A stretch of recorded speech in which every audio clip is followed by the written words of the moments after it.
వచ్చే 2-3 ఏళ్లలో అధునాతన సాంకేతిక నైపుణ్యాలు గల ఇంజనీర్లు 10 లక్షల మంది అవసరం ఉన్నదని పరిశ్రమ సంఘం నాస్కామ్ పేర్కొంది. ఆర్టిఫిషియల్ ఇంటెలిజెన్స్ వంటి లేటెస్ట్ స్కిల్స్తో పాటు ఇతర స్కిల్స్ కూడా వీరికి కావాల్సి ఉంది.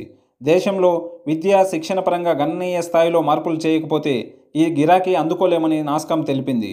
ప్రస్తుత టెక్నాలజీ రంగంలో ఉన్న నిపుణుల్లో సగం మందికి పైగా artificial intelligence, big data analytics, cyber security వంటి వాటిపై శిక్షణ ఇవ్వాల్సి ఉందని నాస్కామ్ తెలిపింది. కొత్తగా కళాశాలల నుంచి వచ్చే పట్టభద్రులతో ఆధునిక టెక్ ఉద్యోగాల్లో 25% మాత్రమే నింపగలమని తెలిపారు. వేగంగా మారుతున్న డిజిటల్ యుగంలో నైపుణ్య శిక్షణ అనేది ఒక రోజులో జరిగేది కాదని, ఇది నిరంతర ప్రక్రియ అని తెలిపింది. సరైన నైపుణ్యాలు లేకపోవడంతో 80,000 ఉద్యోగాల నియామక ప్రక్రియ చేపట్టలేదని గత నెలలో టీసీఎస్ తెలిపింది.